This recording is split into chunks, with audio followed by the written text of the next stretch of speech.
Johnny Hallyday, comme le rocker, Alain Bashung n'a rien légué à son fils. Le clan Hallyday se déchire autour de la succession de Johnny. En 2009, le fils d'Alain Bashung a connu une histoire similaire à celle de Laura et David après la mort de son père. Avec l'histoire de la succession de Johnny Hallyday, ce sont toutes les blessures de la famille du rocker qui refont aujourd'hui surface. Les tensions entre les deux premiers enfants du chanteur de Quelque chose de Tennessee et Laetitia Hallyday semblaient pourtant bien s'être apaisées lors de l'hommage populaire à Paris et des funérailles du rocker à Saint-Barthélemy. Mais la révélation du testament de Johnny, qui a décidé de déshériter ses enfants en faveur de sa dernière épouse, a fait voler en éclats le semblant de père retrouvé dans le clan Hallyday.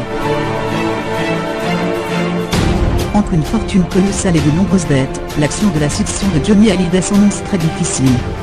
Grâce au droit français, qui interdit de déshériter ses enfants, Laura Smith et David Hallyday pourraient ainsi bien récupérer accent du RER, une partie de l'héritage de leur père.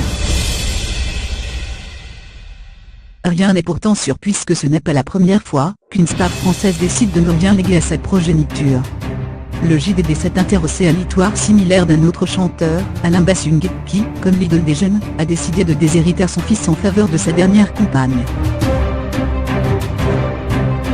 Dans les colonnes de l'hebdomadaire, Arthur Bashung, fils du chanteur alsacien qui avait décidé d'enlever le C de son nom, a expliqué que cette histoire de succession lui rappelait de douloureux souvenirs. La sexualité m'y fait penser, cela me met mal à l'aise.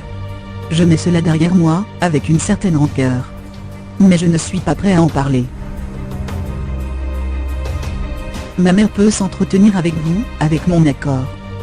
C'est donc Chantal, deuxième épouse d'Alain Bashung, qui s'est exprimée concernant la spoliation dont a été victime son fils, lors de la mort de l'interprète d'Osée Joséphine, en mars 2009. Celle qui a partagé la vie d'Alain Bashung durant 18 ans, jusqu'en 1999, a raconté comment le chanteur avait réussi à tout léguer à sa dernière femme, Chloé Mons, qu'il a épousée en 2001. Comme Laura et David Hallyday, Arthur n'a rien hérité de son père pour l'instant.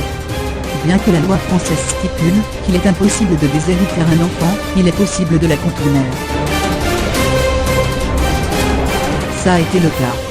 Le lendemain de l'enterrement de son père, en mars 2009, Arthur a eu le choc de recevoir le testament. Alain avait laissé à sa veuve tous ses droits d'auteur, bénéfices artistiques, biens, meubles et effets personnels.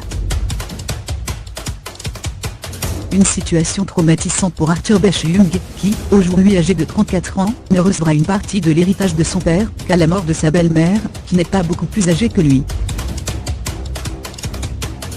Chloé Mons est âgée de 45 ans. Si le fils d'Alain Bashung n'a aucun droit de regard sur l'utilisation de l'image de son père, ce sont surtout des objets simples qui lui manquent le plus, car, comme l'indique sa maman, un héritage, ce sont aussi des souvenirs. Selon Chantal, Arthur Bashung avait par exemple demandé à récupérer accent du RER, une guitare qu'Alain lui avait promise, ainsi qu'une collection de 33 tours de rock, qu'il avait mise de côté pour lui. Chloé Mons n'a jamais accédé à la requête du fils du chanteur, qui n'a pas non plus pu avoir des cassettes audio portant son prénom qui contenaient des enregistrements que père et fils avaient fait ensemble. L'ex-femme d'Alain Bashung conclut, Arthur n'a rien eu. Aucun souvenir. C'est très violent à encaisser.